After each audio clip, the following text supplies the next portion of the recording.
राणा सांगा।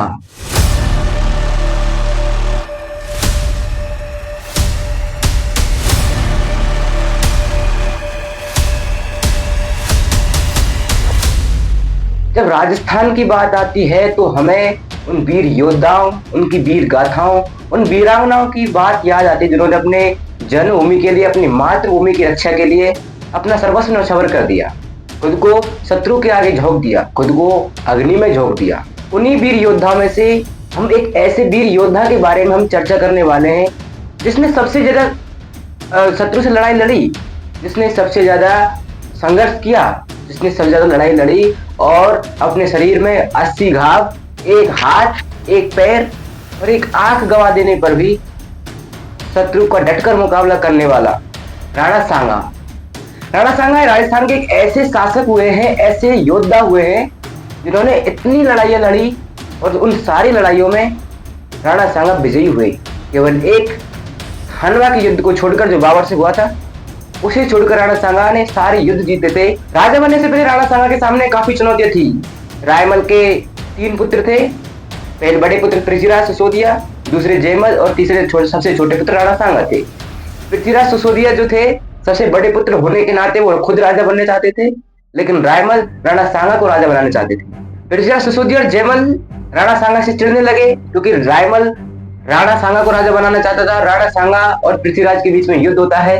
पृथ्वीराज जो राणा सांगा का बड़ा भाई था, जब सारे पुजारी, सारे जो भविष्य वक्ता जो होते हैं, भविष्य का ज्ञान बताने वाले होते हैं, वो सारे राणा सांगा के शासन काल, उनके युग में शासन बताते हैं। तो पृथ्वीराज राणा सांगा की आंख फोड़ देते हैं, उनमें दोनों में युद्ध हो जाता है, लड़ाई हो जाती है। पृथ्वीराज राजा बन जाता है, राणा सांगा राज्य से बाहर चले जाते हैं, पृथ्वीराज राजा बन जाते हैं। जयमल की मृत्यु हो जाती है सोलंकियों से लड़ते हुए। पृथ्वीराज सिसोदिया को जब उनके बहनों ने जहर देकर मार डाला था, तब महाराणा राणा सांगा का राजा बनने का मौका आता है। 1509 ईस्वी में राणा सांगा राजा बनते हैं, शासक बनते हैं। मेवाड़ के गोहिल वंश के शासक बनते हैं। सैनिकों का भग्नावशेष, एक हाथ, एक पैर, एक आंख और शरीर पर 80 घाव होने के बावजूद एक योद्धा की तरह, एक सैनिक की तरह लड़ते हुए एक वीर योद्धा को कर्नल जेम्स टोड ने सैनिकों का भग्नावशेष नाम दिया है। हिंदूपथ, सैनिकों का भग्नावशेष, हिंदुओं का राजा, हिंदुओं को एक करने वाला। राणा सांगा ने 1517 ईस्वी में हाथौली बूंदे इब्राहिम लोदी को पराजित किया। अगले साल 1518 में फिर इब्राहिम लोदी को पराजित किया। 1519 में गागरों के राजा महमूद शाह को पराजित किया, महमूद खिलजी फर्स्ट सेकंड को। 1526 ईस्वी में इब्राहिम लोदी जब पानीपत के युद्ध में बाबर से हार जाता है तो बाबर का भारत में मुगल शासन स्थापित हो जाता है। 1527 में बाबर अपने आसपास देखता है कि सबसे बड़ी शक्तिशाली सेना किसकी है, सबसे शक्तिशाली राजा कौन है, तो उनको राणा सांगा नजर आता है। और राणा सांगा भी अपने साम्राज्य का विस्तार करना चाहते थे, दिल्ली तक अपने साम्राज्य की पहुंच करना चाहते थे। उसी के आधार पर 17 मार्च 1527 ईस्वी को बाबर और राणा सांगा के बीच खानवा का युद्ध होता है। उस खानवा के युद्ध में पूरे राजस्थान के राजा, हिंदू राजा एक होकर राणा सांगा के झंडे के नीचे लड़ते हैं।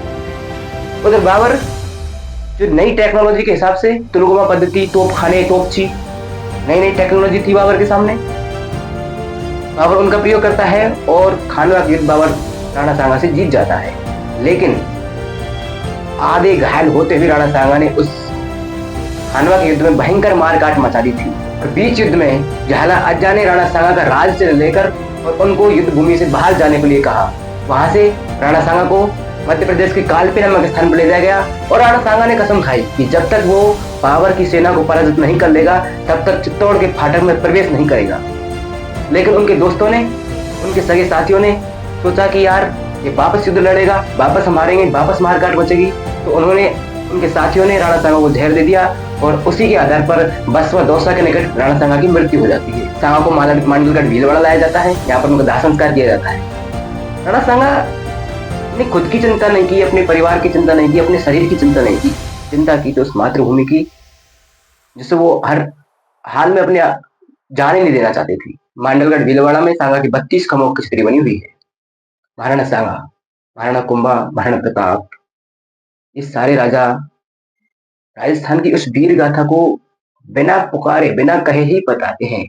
इनकी गाथाएं राजस्थान को एक वीर भूमि का नाम देती है।